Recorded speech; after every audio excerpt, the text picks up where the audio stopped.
Welcome to St. Mary's Cathedral, Sydney.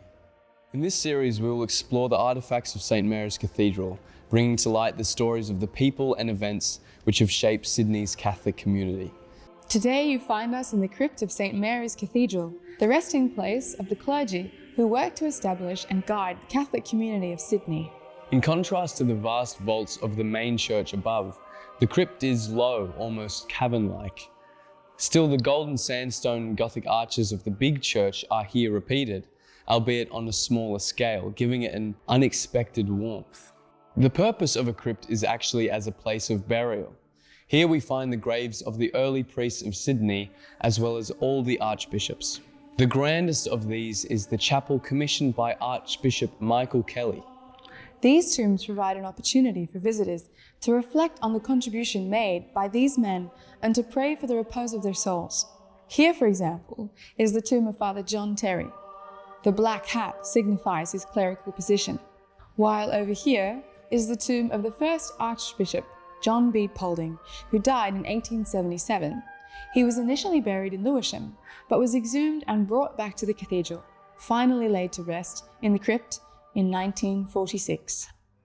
The floor is the most striking aspect of the crypt. It is dominated by a decorated cross that stretches the length of the crypt, an impressive 42 meters long by 21 meters wide.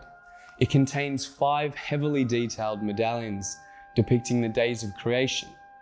Along the arms and the body of the cross are 18 smaller medallions. Some of these are representative of Christ's sacrifice and of the Eucharist, while others portray the various titles given to Mary, including her unique Australian title, Immaculate Mother of God, Help of Christians, Patroness of the Cathedral. We can immediately see how the aesthetic of the crypt is inspired by Celtic artistry. Let's look at the mosaics of the floor. The bright colours, the rounded shapes, and the weaving linear patterns all bear resemblance to Celtic art forms, like the Celtic knot. Here, the interlaced patterns begin and end at the same point, and in the Celtic imagination, this symbolized eternity. It's no wonder such a design finds a place in the burial chamber of a modern Catholic cathedral. The stylistic features within the mosaic floor specifically evoke the Book of Kells. Yes, the famous Irish manuscript illuminated in the 9th century. Aside from the knots and twists you mentioned, like the manuscript, in the crypt floor you can find all sorts of hidden beasts, bird heads terminating the spirals, coiling snakes, claws and beaks and eyes. Given the origins of the Catholic community in Sydney, the strong Irish aesthetic is no surprise. As we can see, the style of the crypt is completely different from anything else in the cathedral. So who is responsible for it? Throughout the cathedral we see examples of local and family history, demonstrating how a community has gathered around its magnificent structure and the marks they have left behind. The construction of the crypt floor begins with the story of another family, this time Italian, the Moloccos. Pietro Molocco arrived in Australia from northern Italy in 1908, aged 26. At that point, he was already trained in the art of terrazzo, a beautiful Italian mosaic technique. Terrazzo is a form of decorative finish, consisting of chips of a durable material such as marble, quartz, or granite, which are mixed into a binder, like cement. In the crypt, this use of the terrazzo art style demonstrates the complex implementation of Italian culture blended with Celtic artistry. You know how the style and imagery of the floor was inspired by the Book of Kells? Well, the technique was inspired by another very famous monument in Italy, the mosaic floors of Siena Cathedral. The crypt floor is a perfect example of how culture and community has been brought together under the cathedral's roof. Pietro Molocco's first commission in the cathedral was the floor of the Chapel of Irish Saints in the eastern transept.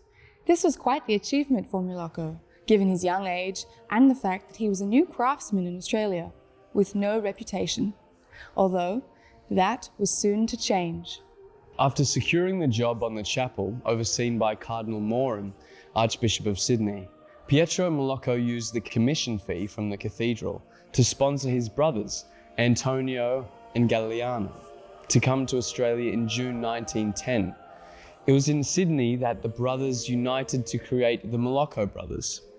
The work on the floor of the crypt carried on until 1961.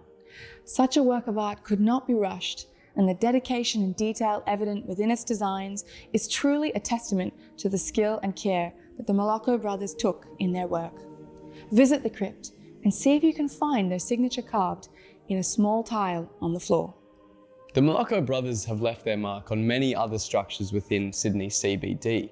Examples of their beautiful work are visible in Central Station, the State Library, the State Theatre, the Commonwealth Bank in Martin Place, the Dimmicks Building, and later even the forecourt of the world-famous Sydney Opera House. But it is the crypt in St Mary's Cathedral which is still seen as Pietro Moloko's finest work. The crypt is the work of Italian craft in the Celtic style, within a neo-Gothic cathedral housing the bodily remains of English, Irish and Australian clergy, and enhancing the prayers of a multicultural Catholic community. These memorials have been made beautiful and prayerful by the work of the Moloko brothers. There's a story of dedication and skill, and their legacy has been set in stone in the crypt of St Mary's Cathedral. An experience for everyone, the Crypt of St Mary's offers a fabulous refuge from the busy CBD and takes you on a deep journey into the enduring history of Sydney. Welcome.